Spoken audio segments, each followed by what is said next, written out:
A paz do Senhor, meus queridos irmãos. Nós estamos aqui neste domingo pela manhã em mais uma aula que nós estamos estudando neste trimestre, uma lição maravilhosa. Sempre nós somos abençoados com as lições da Escola Bíblica Dominical. E não tem sido diferente neste primeiro trimestre aqui do ano de 2023. Com a autorização e com a permissão do nosso pastor-presidente, pastor Sisac Valadares, nós estamos aqui ministrando essa lição. No domingo passado você pôde acompanhar a aula do pastor Cristiano.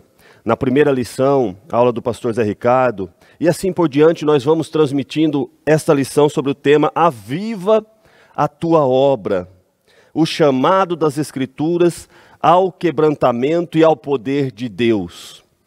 Tudo que nós mais precisamos nos tempos em que nós estamos vivendo, ou nos dias de hoje, é de um avivamento, é de um quebrantamento. É que o Senhor, através do seu Espírito Santo, invada os nossos seres. Não é simplesmente uma experiência de um dia, de um momento, de uma alegria passageira, mas o que nós precisamos é ser realmente cheios, é não haver espaço para nada além do Espírito Santo de Deus. Nesta manhã eu quero te convidar a permanecer conosco durante essa aula, a meditar profundamente nesta lição, a pedir que o Espírito Santo venha sobre sua vida e também preencha o seu coração de forma plena. Fecha os teus olhos agora, nós vamos fazer uma oração para dar início a esta aula. A lição que nós vamos estudar é a lição de número 3 da nossa revista, o avivamento no Novo Testamento. E nós vamos passar aqui alguns minutos meditando, dando um panorama geral sobre como aconteceu o avivamento no Novo Testamento. Então, fechados os teus olhos agora, oremos. Querido Deus e eterno Pai, nesta manhã nós nos colocamos na Tua presença. Pai, nós vivemos em dias extremamente difíceis para a Tua igreja. Há conflitos de valores, há conflitos de princípios, e a Tua igreja tem transitado neste mundo, Pai, aleluia, nestes dias em que ela é pressionada a relativizar os pecados, os erros, e vivendo, Pai, sobre um conflito intenso, Pai, aleluia, uma guerra espiritual. Mas aqui estou eu, aqui estamos nós, cada um dos que estão nos assistindo nesta manhã. Que o Senhor, pela Tua misericórdia, nos desperte, mas nos desperte para buscar a Tua face, nos desperte para entrarmos no santuário do Senhor, na Tua presença, aos Teus pés, genuinamente, e que esse despertar nos faça conhecer-Te mais, e Te conhecendo, que desejemos Te conhecer ainda mais, e nos aprofundemos, ó Pai, aleluia, no rio que flui do trono de Deus, de forma a mergulharmos plenamente, e que sintamos a presença do Espírito Santo em nossas vidas, preenchendo todos os vazios, todas as lacunas e nos enchendo profundamente. Dai-nos, Senhor, a Tua presença, aviva-nos, Senhor, nestes dias em que vivemos, que a Tua palavra seja, Pai, aleluia, penetrante, cortante, profunda aos corações nesta manhã. Visita-nos, ilumine nossa mente, nos dai direção. É o que eu te peço a Deus em nome de Jesus. Muito bem, meus irmãos. Nesta manhã nós vamos estudar sobre o avivamento no Novo Testamento. É uma lição panorâmica. É uma lição em que nós vamos dar um panorama sobre os livros onde acontecem o avivamento, começando nos evangelhos. O texto áureo da nossa lição, ele está baseado em João, no capítulo 4, no versículo 10. E diz assim, se você tiver a sua revista, você acompanha conosco. Texto áureo. Jesus respondeu e disse-lhe, se tu conheceras o dom de Deus, e quem é o que te diz, dá-me de beber, tu lhe pedirias, e ele lhe daria água viva. João capítulo 4, versículo 10. A verdade prática é aquilo que nós vamos trazer de verdade ou de realidade para as nossas vidas. A palavra de Deus revela raízes de um verdadeiro avivamento espiritual que perpassa a história. A verdade prática é: a palavra de Deus revela raízes de um verdadeiro avivamento espiritual que perpassa a história. Em todos os tempos e períodos da história, Deus sempre proveu um avivamento para o seu povo. A leitura bíblica em classe, a nossa lição, ela está baseada no Evangelho de João, no capítulo de número 4, e os versículos de 7 a 15, que nós leremos agora. Veio uma mulher de Samaria tirar água. Disse-lhe Jesus: dá-me de beber. Porque os seus discípulos tinham ido à cidade comprar comida. Disse-lhe, pois, a mulher samaritana: como, sendo tu judeu, me pedes de beber a mim, que sou mulher samaritana? Porque os judeus não se comunicavam com os samaritanos. E Jesus respondeu e disse-lhe: se tu conheceras o dom de Deus, e quem é o que te diz, dá-me de beber, tu lhe pedirias, e ele te daria água viva. Disse-lhe a mulher: Senhor, tu não tens com que tirar, e o poço é fundo. Onde, pois, tem a água viva? És tu maior do que Jacó, o nosso pai, que nos deu o poço, bebendo ele próprio dele, e os seus filhos e o seu gado? Jesus respondeu e disse-lhe: qualquer que beber desta água, tornará a ter sede, mas aquele que beber da água que eu lhe der, nunca terá sede, porque a água que eu lhe der, fará nele uma fonte de água, a jorrar para a vida eterna. Disse-lhe a mulher: Senhor, dá-me dessa água, para que não mais tenha sede, e não venha aqui tirá-la. Maravilha, meus irmãos. Esse trecho é um trecho espetacular, em que Jesus demonstra, no Evangelho segundo escreveu João, que o reino e o alcance dele, apesar dele ter vindo para o seu povo, ainda assim ele teve a misericórdia de um povo que era considerado reprovado pelos judeus, não tinham uma relação amistosa, havia uma rivalidade, havia uma rixa. Os samaritanos, o pessoal que morava em Samaria era descendente de uma miscigenação de povos. Quando a Assíria levou em cativeiro as 10 tribos do norte, eles deixaram na terra somente os pobres. E o rei da Síria mandou para a terra algumas outras colônias de povos cativos também, com o objetivo de fazer nessa terra uma mistura de cultura, de religião, para que o povo fosse realmente enfraquecido e não tivesse mais condições de se levantar. O fato é que houve essa mistura realmente, mas a religião ainda predominante em Samaria era a religião do Deus de Israel, era a religião, era o teísmo. E eles ali viviam uma rixa muito grande com os judeus. Os judeus não consideravam os samaritanos e nem permitiam que os judeus comessem algo oferecido pelos samaritanos. Para eles, comer algo oferecido pelos samaritanos era como comer carne de porco, comer algo impuro.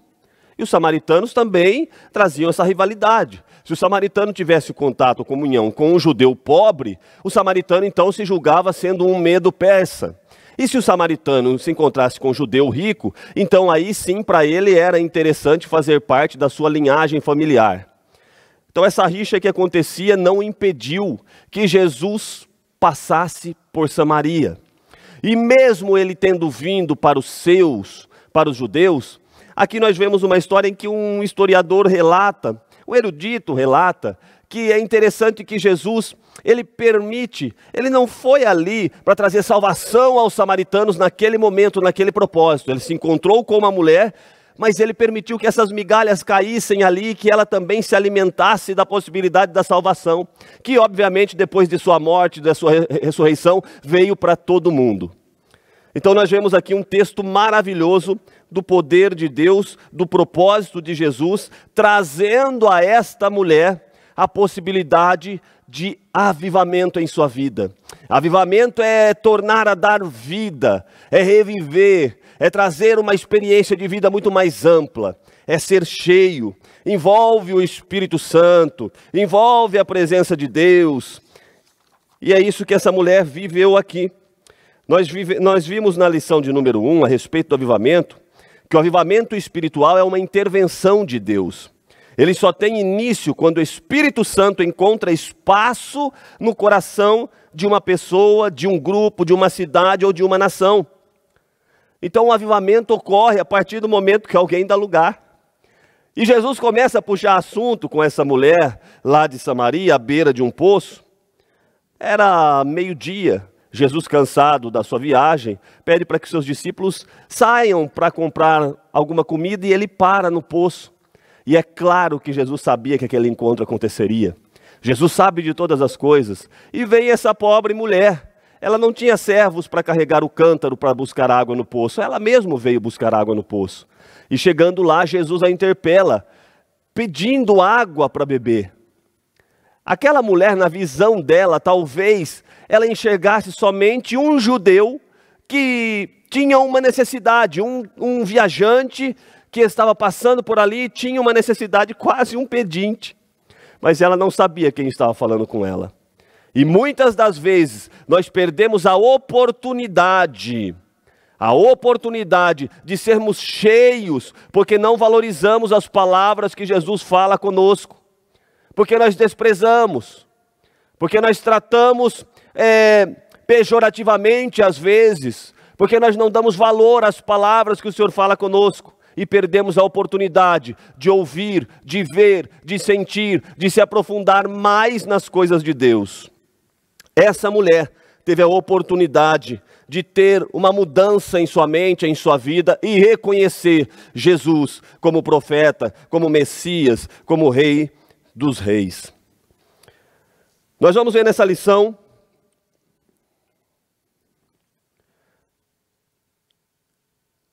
os objetivos desta lição são os seguintes. Primeiro, apresentar o avivamento nos evangelhos. O segundo objetivo é saber como se deu o avivamento no livro dos Atos dos Apóstolos. E o terceiro é conhecer o avivamento nas epístolas e no Apocalipse. Conhecer o avivamento nas epístolas e no Apocalipse. Então, a introdução da nossa lição já se encontra aqui em nossa revista. Nesta lição, nós temos um panorama geral a respeito do avivamento no Novo Testamento. Estudaremos o avivamento trazido por Cristo, mediante aos homens comissionados por Ele, para proclamar a mensagem de boas novas para Israel e o mundo. Desse modo, nosso Senhor trouxe a mais poderosa mensagem que os homens ouviram, a mensagem do reino de Deus. A Bíblia nos diz que a fé vem pelo ouvir, e o ouvir a palavra de Deus. Então as pessoas que ouviram a mensagem de Jesus perceberam que Jesus, ele falava com autoridade diferente do que os escribas e os fariseus falavam nos seus pronunciamentos no templo. A palavra de Jesus tinha poder. Somente uma palavra com poder, com autoridade dos céus, pode penetrar os corações mais endurecidos. E estas palavras de Jesus, e eu me coloco naquele lugar, parece que eu me sinto ali enquanto Jesus passava. Quando Jesus sobe ali no monte, quando ele se assenta ali, as pessoas começam a ouvir e ele vai dizendo o seu sermão do monte. e as suas palavras começam a transformar os corações daqueles ouvintes, começa a penetrar nos seus corações e causar um certo confronto com as suas realidades. As palavras de Jesus eram palavras de poder, palavras que transformavam o coração do homem. As palavras de Jesus, elas continuam sendo palavras de poder. As palavras de Jesus continuam transformando os corações dos homens até hoje, mas nós precisamos sentar para ouvi-las, nós precisamos dedicar tempo para meditar nelas. O que falta para que nós sejamos avivados novamente é dedicação. Dedicação em ouvir a palavra de Deus, dedicação em buscar a presença do Senhor, porque as palavras do Senhor continuam tendo o mesmo poder que tiveram há 2000 anos atrás. Elas continuam batendo em nossos corações e provocando ou desejando provocar em nós mudança, desejando nos atrair na presença de Deus, a colocar-nos próximos da presença de Deus. Esse é o objetivo da palavra. Ela gera fé em nosso coração e a fé nos aproxima de Deus, e a partir deste momento o Espírito Santo se apodera de nós, se dermos espaço, se nos dedicarmos a conhecer a Deus cada dia mais. É isso que nós precisamos. Eu imagino o sentimento daqueles ouvintes e até mesmo dos apóstolos, quando eles foram convocados, chamados por Jesus. Como poderia um homem que tinha suas tarefas, tinha seus afazeres, tinha sua vida, tinha seus compromissos, ouvir alguém dizer assim, ó, deixa tudo o que você tem e me segue, e seguir? Você sabe o poder dessas palavras? Para que alguém dissesse, ó, abandona tudo o que você tem, o seu eu, agora eu vou me apoderar da sua vida. Era esse o significado das palavras de Jesus. E elas tinham poder suficiente para fazer com que aqueles homens realmente sentissem o interesse, o desejo de abandonar sua vida secular e de passar a seguir a Jesus. Da mesma forma, Jesus continua chamando hoje, tocando nos corações hoje. Deixe o teu eu, deixe o teu egoísmo, deixe os teus interesses que só têm te levado a quebrar a cara aqui e ali. E deixe-me tomar posse e guiar a sua vida. É isso que Jesus continua falando hoje. É tornar a dar vida. Você pode estar na igreja, você pode vivenciar todos os cultos, estar presente em todos eles. Você pode viver uma vida de piedade e mesmo assim não ir ao céu. O que precisa? É preciso um encontro, uma experiência com Jesus, uma experiência com Deus. E essa experiência só é realizada, só acontece quando realmente se busca, se aproxima, se tem uma profundidade. Deixa Deus fazer ou trabalhar na sua vida para que você tenha uma experiência e passe a viver um avivamento na tua vida, no teu coração. Cheios de Deus, avivados, os apóstolos do Senhor transmitiram essa gloriosa mensagem por meio das epístolas e dos livros. Vamos para o primeiro tópico. A palavra-chave do nosso estudo é Novo Testamento. Na lição de domingo passado, os irmãos puderam acompanhar avivamentos que ocorreram no Antigo Testamento, em diversos momentos. E agora nós vamos ver, não vamos nos aprofundar nos detalhes, porque as lições seguintes vão apresentar, desde o nascimento de Jesus, o milagre que aconteceu, esse é o ministério, mas nós vamos trazer uma lição panorâmica a respeito do avivamento no Novo Testamento.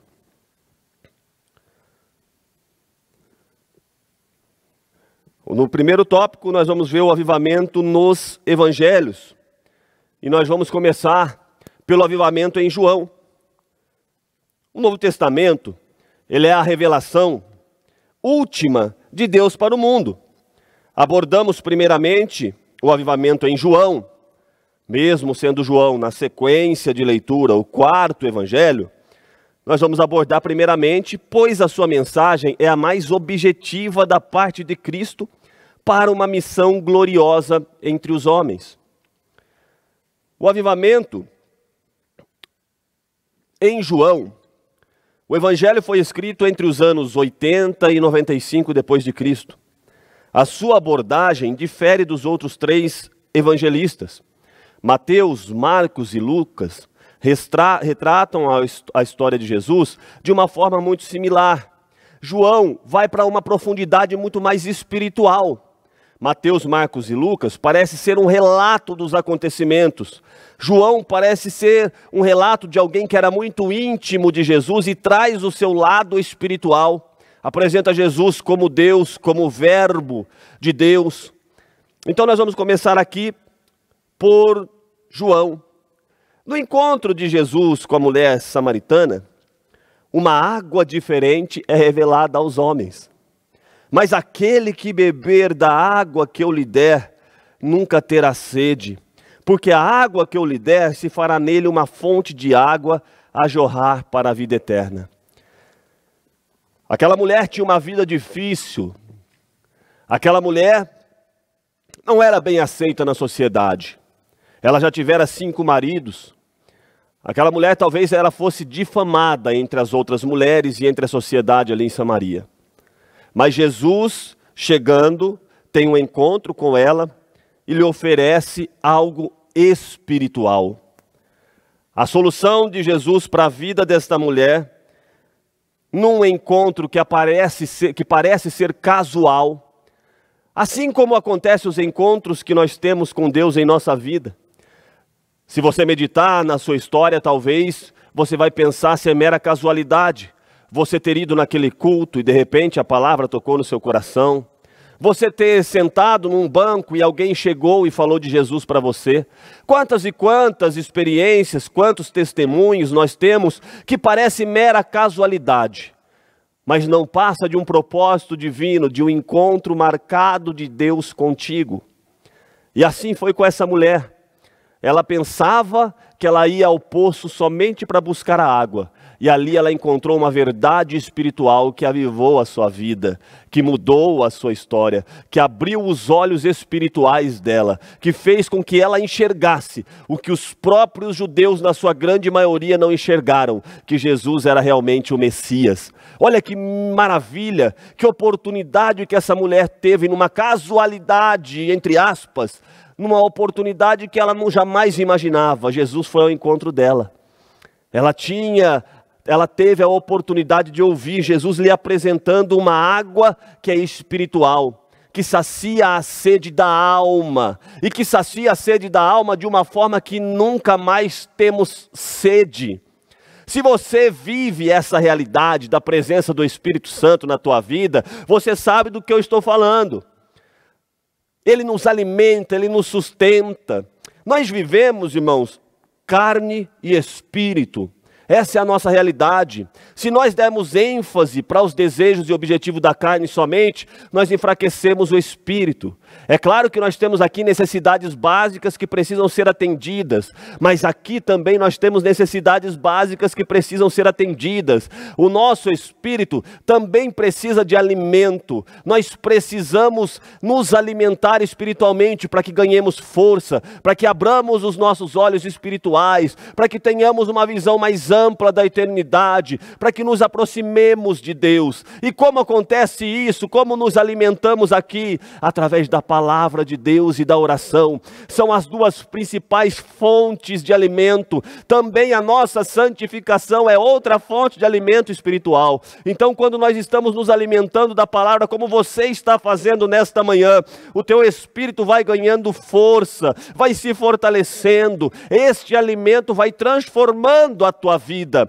É assim que Deus trabalha. Naquele poço, naquele dia, meio-dia, Jesus começa a alimentar essa mulher e ela abre os olhos espirituais para ver que ele era o Messias. Então esse versículo em que Jesus diz que ele daria uma água, uma fonte que faria brotar nela uma fonte de água a jorrar para a vida eterna, esse é o resumo da missão redentora de Jesus. preencher o vazio da alma com a salvação.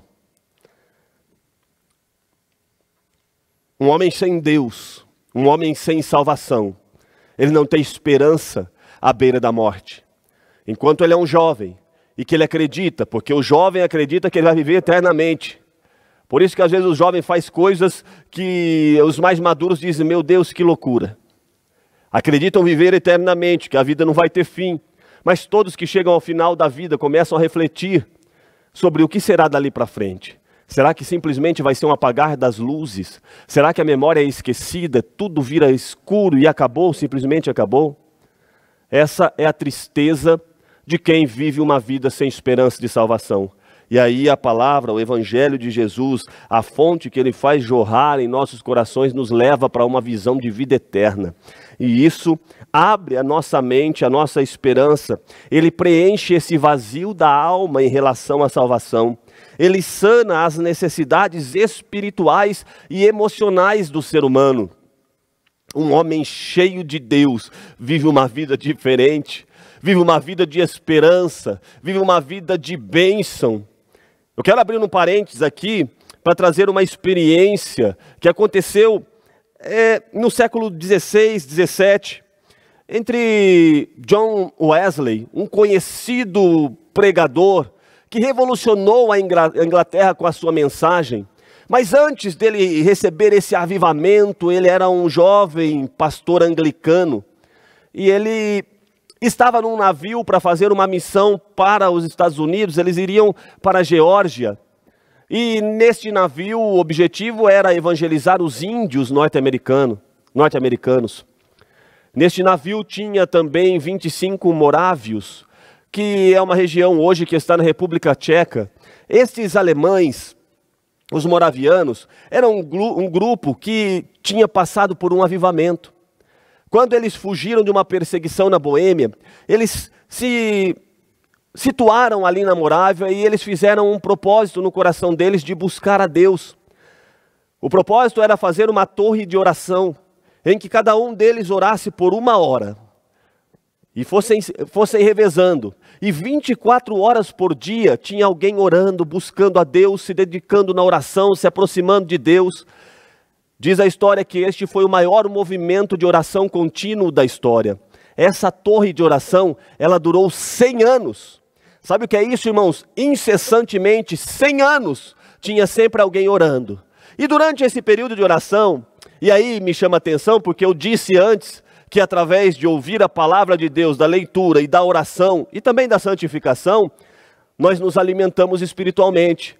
E esses morávios começaram a se alimentar espiritualmente. E aí alguém falou sobre missões para eles, sobre a pregação do evangelho no Polo Norte, para os esquimós. Isso despertou neles o interesse. E eles se tornaram talvez o maior grupo missionário do mundo na época. E eles começaram a enviar pessoas que fossem levar as palavras pelos continentes e pregar o evangelho. E neste navio em que João Wesley estava indo para a Geórgia para evangelizar os índios, haviam 25 morávios que estavam nesse navio.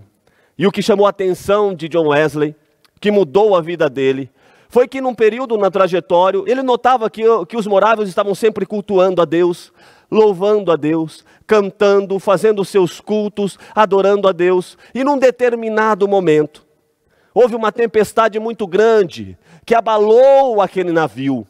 E todos temeram, e todos estavam em pânico. Mas John Wesley olha para os morávios. E os morávios continuavam fazendo o seu culto, continuavam cantando os seus louvores, continuavam adorando a Deus como se nada estivesse acontecendo ao seu redor. Quando a tempestade passou, John Wesley foi então perguntar para eles: mas vocês não perceberam a tempestade? Nós percebemos. Mas vocês não se assustaram, não temeram? Não, nós não tememos. E as suas mulheres e as suas crianças, parece que não estava acontecendo nada. E eles disseram: nós não temos medo da morte. E aquilo chamou muita atenção de John Wesley. Ele até disse uma frase super interessante: eu estou indo para a América do Norte evangelizar os índios. E quem me evangelizará? Ele notou naquele momento que ele precisava de algo um pouco mais profundo. Que ele não tinha a mesma coragem, que ele não tinha a mesma esperança que tinha os morávios. E ele então vai buscar, depois de voltar dos Estados Unidos, de ir para a Inglaterra, ele vai buscar um pastor morávio, e ele tem um contato, ele começa a buscar um entendimento, e ele vai buscar na palavra de Deus, e ele vai estudar, e ele vai se aprofundar, e ele vai buscar Deus, até conhecer, até o Espírito Santo encher o coração dele, até ele ter um encontro real com Jesus. E é isso que eu te convido a fazer.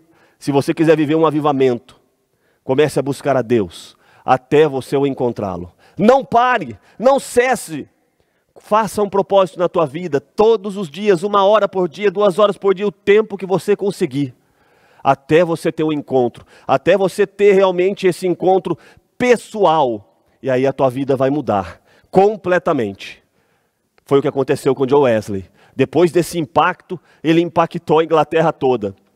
Ele mudou, ele começou a pregar a palavra do arrependimento, da salvação, começou a pregar em praça pública, ao ar livre. Milhares e milhares de pessoas se converteram através da palavra desse jovem. É isso que Jesus faz. Ele muda os homens, ele muda as histórias. Só Jesus pode fazer isso. Esse encontro entre o Salvador e a mulher samaritana mostra que o fruto da mensagem divina traz vida aos que estão mortos espiritualmente. Esse é o maior de todos os avivamentos que uma pessoa pode experimentar. O avivamento em Mateus. O Evangelho de Mateus foi escrito cerca de 60 depois de Cristo. É considerado o Evangelho do Reino ou o Evangelho do Rei. As expressões reino dos céus, reino ou reino de Deus aparecem mais de 30 vezes no texto. O propósito primário de Mateus é revelar aos judeus e depois ao mundo que Jesus é o Messias prometido no Antigo Testamento, por meio dos profetas.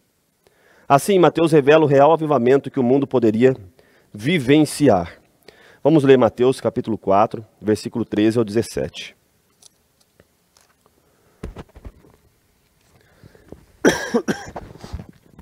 Me desculpem, irmãos.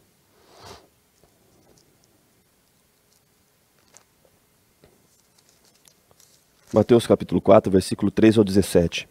E deixando Nazaré, foi habitar em Cafarnaum, cidade marítima, nos confins de Zebulon e Naftali, para que se cumprisse o que foi dito pelo profeta Isaías, que diz: a terra de Zebulon e a terra de Naftali, junto ao caminho do mar, além do Jordão, a Galileia das nações, o povo que estava sentado em trevas, presta atenção nisso, o povo que estava sentado em trevas, viu uma grande luz. E aos que estavam assentados na região da sombra e da morte, a luz raiou. Aleluia!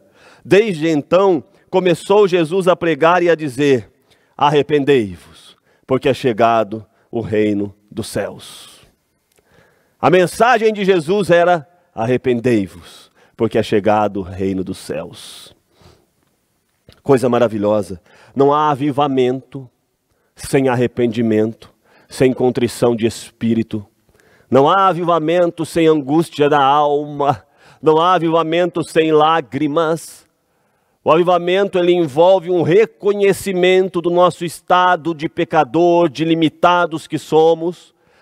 Envolve um reconhecimento da grandeza e da soberania de Deus.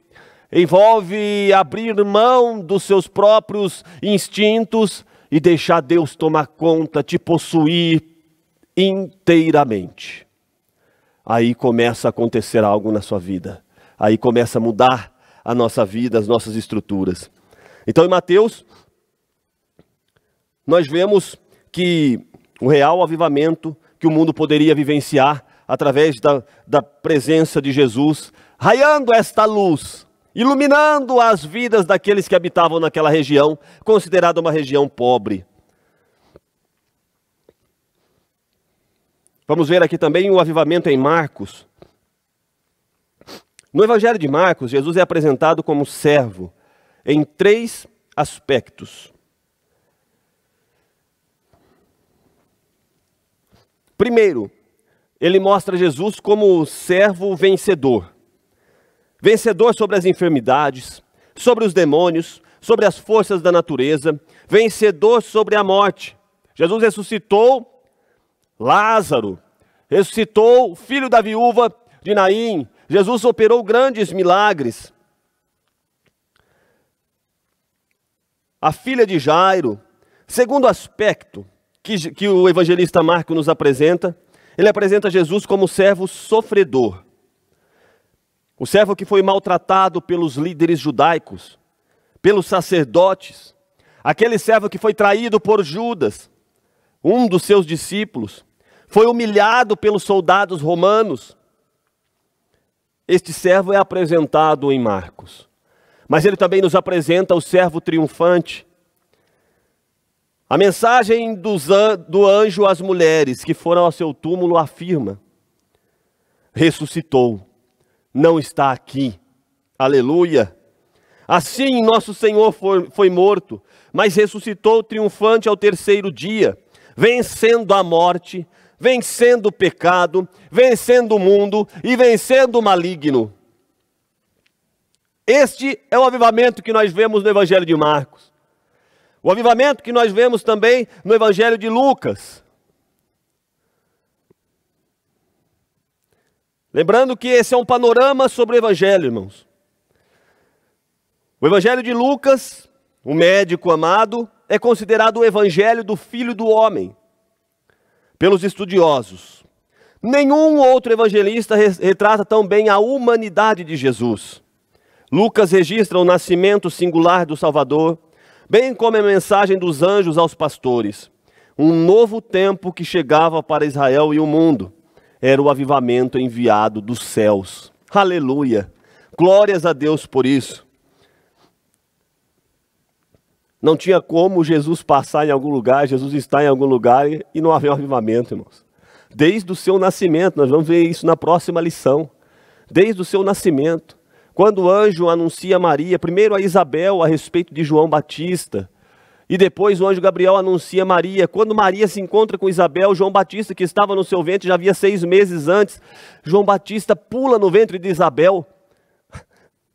Uma criança, um feto, é avivado no ventre da sua mãe somente por se aproximar do outro feto que estava no ventre de Maria. E aí depois as pessoas desvalorizam um feto, uma criança que está sendo gerada. E aí vem essa questão de aborto, de desprezo pela vida. E nós vemos o exemplo clássico de Jesus no ventre e João Batista sendo avivado. Coisa maravilhosa. Isso é profundo demais, irmãos. Sintetizando esse primeiro tópico que nós estudamos, o Novo Testamento mostra o avivamento que a mensagem de Jesus pode revelar ao mundo. O tópico de número 2, nós vamos ver o avivamento nos Atos dos Apóstolos.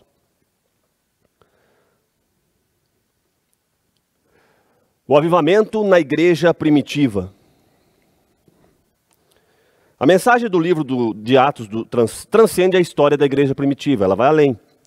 Ela mostra que o evangelho ultrapassou as fronteiras de Israel, chegando aos gentios de maneira impactante e avivada. O avivamento na igreja primitiva, então, nós vemos no primeiro capítulo de Atos, o evangelista registra as palavras de Jesus, quando nosso Senhor disse aos apóstolos em sua despedida, Jesus estava sendo assunto aos céus, e disse: vós sereis batizados com o Espírito Santo, não muito depois destes dias. Está lá em Atos, no capítulo 1, versículo 5.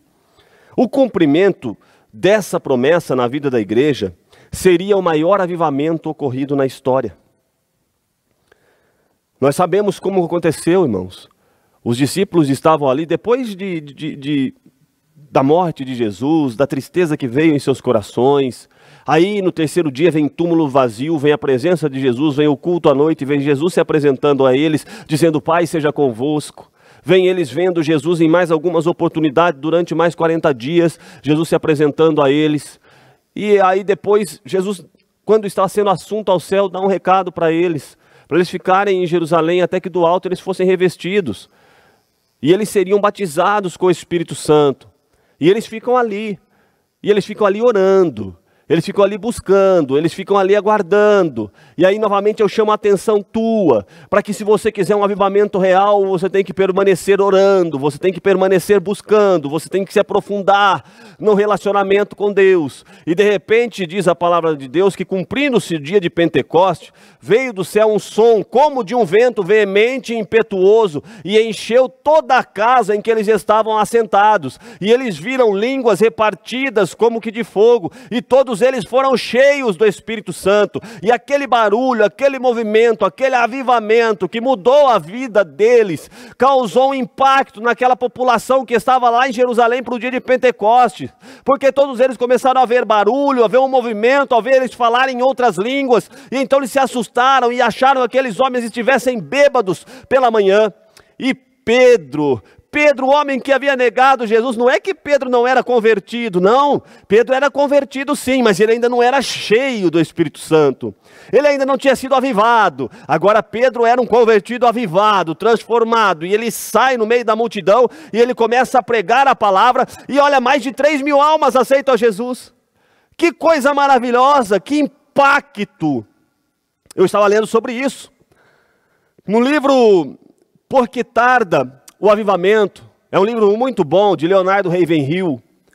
O pastor José Ricardo indicou aos professores da EBD, e eu li este livro, no livro Por que Tarda o Avivamento. Leonardo Ravenhill, ele fala sobre o impacto que o avivamento causa em missões. Todo mundo que é avivado, que recebe o avivamento, ou todo lugar que acontece o avivamento, esse lugar se torna um lugar missionário. As pessoas passam a ter desejo por pregar o evangelho, por resgatar almas do inferno. É esse avivamento que nós precisamos ver. É isso que nós precisamos viver. Nós precisamos ser cheios do Espírito Santo, e que o amor de Jesus, o amor, o mesmo sentimento que houve em Cristo Jesus, que haja em nós, o desejo pela salvação dos perdidos, o amor àqueles que estão caídos. Sim, nós precisamos desse avivamento, nós precisamos desse avivamento em nossos dias. Eu preciso desse avivamento em minha vida, eu tenho buscado isso, tenho pedido ao Senhor: aviva-me, Senhor, me dá este mesmo sentimento, eu quero mais profundidade, mais conhecimento de Ti. É isso que nós precisamos.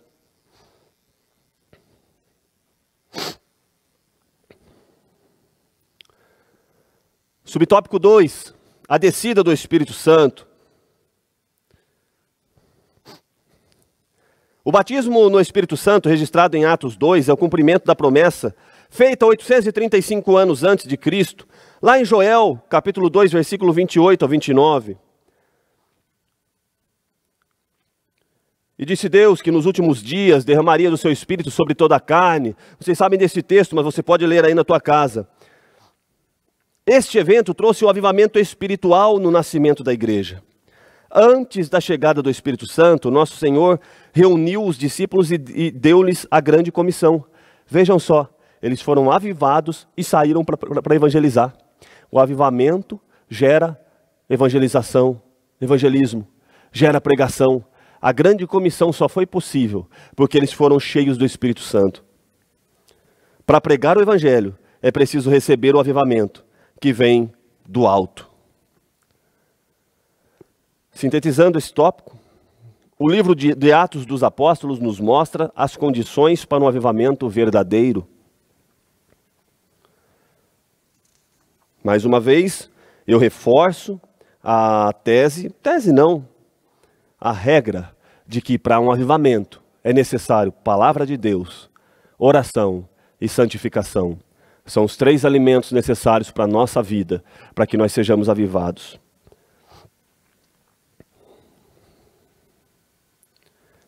Agora nós vamos ver aqui no tópico 3, o avivamento nas epístolas e no Apocalipse. Primeiro nas epístolas paulinas. Após a sua dramática conversão, o apóstolo Paulo passou por uma radical transformação de vida. De perseguidor, Deus o transformou em pregador, apóstolo e doutor dos gentios. Não por acaso ele escreveu 13 cartas entre igrejas e pessoas. Em suas epístolas destinadas às igrejas, podemos destacar temas como a justificação pela fé em Romanos capítulo 5, versículo 1, a salvação em 1 e 2 Coríntios, A transformação do corpo por ocasião da volta de Jesus em 1º e 2º Tessalonicenses. O advento da alegria dos salvos em Filipenses. Irmãos, o apóstolo Paulo, ele recebeu uma transformação muito grande. A vida deste homem, ele era um homem que ele tinha uma fé muito grande. Ele acreditava que ele agradava a Deus perseguindo os cristãos. Ele queria exterminar aquela nova religião que estava surgindo. Mas um dia Jesus se encontra com Paulo no caminho de Damasco, próximo a Damasco. E o dia que a luz raia na vida de Paulo, assim como ela raiou lá na Galileia dos gentios, ela raiou para Paulo no caminho de Damasco. Houve uma mudança na sua vida, houve uma transformação. Mas Paulo não saiu dali já completamente transformado pregando a palavra. Ele ficou 3 anos na Arábia. E ali é muito provável, segundo os estudiosos, que Deus tenha ali sim revelado a ele as coisas do terceiro céu. Jesus falou muito com Paulo ali. Houve um aprofundamento de relacionamento entre Paulo e Cristo. Paulo então sai designado para ser apóstolo, para ser doutor dos gentios, para pregar o evangelho aos gentios, comissionado pelo próprio Jesus. Cheio do Espírito Santo, avivado, transformado, sem temor, porque quem é avivado não teme nada, nem a morte. Quem é avivado tem coragem para avançar. E Paulo faz o que nós vimos aqui, o maior evangelista, o maior missionário que nós vimos aqui na história. Mas vale destacar em especial o apelo do apóstolo Paulo aos Efésios. Quando no capítulo 5, versículo 18, ele escreve: mas enchei-vos do Espírito. Este é um propósito, uma necessidade que nós temos. O texto todo diz, o versículo todo diz, não vos embriagueis com vinho em que há contenda, mas enchei-vos do Espírito. Enchermos do Espírito, se encher do Espírito deve ser uma necessidade e uma busca constante da igreja. Nós não podemos nos acostumar com a frieza e com a mornidão. Como a igreja de Laodiceia estava acostumada com a mornidão das suas águas, que vinham pelos aquedutos, águas que não eram nem frias e nem quentes, não serviam para nada. Nós não podemos nos acostumar com a mornidão espiritual, achar que nós vivemos numa sociedade que está relativizando as coisas, e tá bom ser crente desse jeito, nesse marasmo, desta forma, jamais. Nós precisamos encher-nos do Espírito, porque somente cheios do Espírito de Deus, nós podemos ter autoridade e a palavra de Deus vir através das nossas bocas, não somente como palavras de intelectualidade, de alguém que conhece aquilo que estudou, mas como palavras de poder, porque a palavra de Deus, a palavra que Jesus pregou, a palavra que Paulo pregou e muitos outros pregadores pregaram, é a palavra de poder, é a palavra que transforma, é a palavra que cura, é a palavra que renova, é a palavra que restaura. Essa é a palavra que nós precisamos ver e vivenciar em nossas vidas.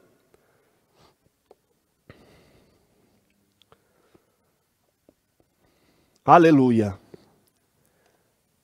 Nós vemos também, nas epístolas gerais ou universais, o avivamento. As epístolas universais apresentam 8 documentos. Aparentemente sem perspectivas avivalistas, porque elas revelam princípios que dão suporte à verdadeira vida cristã. Mas elas falam sobre santificação, sobre santidade, sobre busca de Deus, sobre conduta cristã. E naturalmente, dentro da conduta cristã, nós vamos ver a necessidade de orar sem cessar. Então, seguindo esses princípios, nós vamos ser avivados. Estudando essas epístolas, nós vamos ser avivados. Essas epístolas revelam a supremacia de Cristo em todas as esferas da vida. O valor da fé e da salvação, acompanhadas de boas obras, o valor da santificação e do amor de Deus derramados nos corações dos salvos. Esses princípios apontam para uma vida cristã avivada, sem dúvida. Seguindo esses princípios, você será avivado, você será renovado, buscando esse conhecimento na palavra de Deus e tendo uma conduta cristã conforme instituída ou definida pelas Escrituras, você certamente será avivado. O terceiro tópico, nós vamos ver no livro de Apocalipse também o avivamento. O último livro da Bíblia, escrito por volta do ano 90 a 96 depois de Cristo, traz revelações singulares a respeito do fim dos tempos. Fala sobre a revelação do Cristo glorificado, a revelação de coisas passadas, a revelação de coisas em relação à igreja, em relação às nações, o arrebatamento da igreja, o tribunal de Cristo, a entrega dos galardões, as bodas do Cordeiro. Depois de 7 anos em que haverá grande tribulação na terra, o tribunal de Cristo e as bodas do Cordeiro no céu, Jesus voltará em glória e será visto por todos os habitantes da terra. Está escrito em Apocalipse capítulo 1, versículo 7. Ele dará fim à grande tribulação e implantará gloriosamente o seu reino milenial. Nesse dia, o mundo viverá o maior e o último avivamento da história. Então veja, irmãos, avivamento é algo que nós vimos que aconteceu no Antigo Testamento. Em todo o Novo Testamento ele continua acontecendo. Em toda a história nós poderíamos retratar tempos e momentos em que homens, nações, povos, grupos de pessoas foram avivados. Em especial, se nós formos lá para o ano de 1895, 96, 1900, nós vamos lá para a Rua Azusa, vamos ver esse avivamento que aconteceu nos Estados Unidos, do qual de lá saíram muitos missionários, inclusive Daniel Berg e Gunnar Wingren, que vieram para o Brasil, instauraram aqui a Assembleia de Deus, a Missão Fé Apostólica e depois a Assembleia de Deus. Irmãos, olha que coisa maravilhosa o que acontece depois de um avivamento. Durante toda a história, Deus está procurando quem se coloque na brecha. E através dessa pessoa, desse grupo de pessoas, Ele avivar o seu povo, o seu bairro, a sua cidade, o seu estado, o seu país, o mundo. O mundo precisa de avivamento. Há muitas nações que não permitem nem a evangelização, nem a pregação do evangelho, nem o cristianismo. Eles precisam ser avivados. Eles precisam de homens, de mulheres que se coloquem na brecha, que não temam nada, nem a morte, mas que tenham coragem e ousadia e sejam cheios do Espírito Santo para impactá-los com a palavra da verdade. Somente após um avivamento real, verdadeiro, é que homens e mulheres se levantam para esta missão. Nós precisamos desse avivamento. A igreja precisa desse avivamento, eu preciso desse avivamento, você precisa desse avivamento. Que o Senhor venha nos avivar, venha encher os nossos corações. Finalizando, irmãos, essa lição tão impactante, eu disse ao pastor Cristiano, que fez a aula de domingo passado, sobre o quanto que ela mexe com nós, mexe conosco esse trimestre, falando sobre avivamento, confronta-nos diretamente, sobre uma necessidade de se aprofundar mais nas coisas de Deus. O avivamento também é encontrado, como nós vimos sintetizando, nas epístolas e no Apocalipse. E para concluirmos, o Novo Testamento é a revelação de Deus para a sua igreja. E a mensagem de salvação para toda a humanidade. Por isso, ao longo desse divino documento, podemos perceber a vontade de Deus para um avivamento genuíno do seu povo. No geral, o Novo Testamento revela o plano de Deus para o mundo, bem como as suas diretrizes para que a igreja exerça de maneira avivada a sua missão na terra. Que nós possamos vivenciar esse avivamento, que nossos olhos possam ver o Senhor curar, transformar, batizar, através do poder da palavra.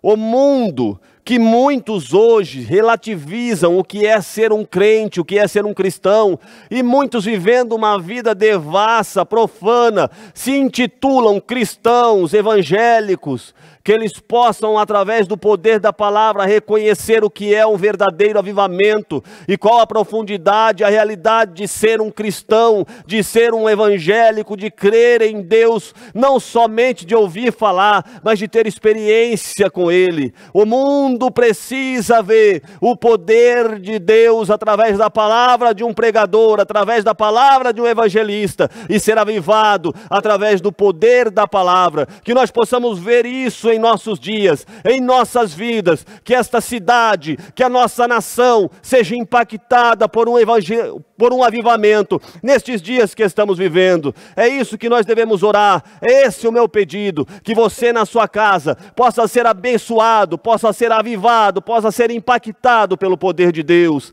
Que você tenha hoje um ótimo domingo, que o Senhor abençoe a tua vida, a vida da tua família. Nós iremos encerrar essa lição lembrando a você que nesta noite você é um convidado para vir ouvir a palavra de Deus. Quem sabe hoje você não vai sair daqui avivado, renovado, com uma vida diferente. A palavra vai tocar no teu coração. O pregador da noite vai falar uma palavra de poder na tua vida e você vai sair daqui diferente. 18h30 é o culto da família. Venha participar neste culto, venha estar conosco. Nós iremos encerrar agora e eu te convido a fazer uma oração e depois você vai para o almoço, vai curtir o domingo com a sua família e vem para o culto às 18h30.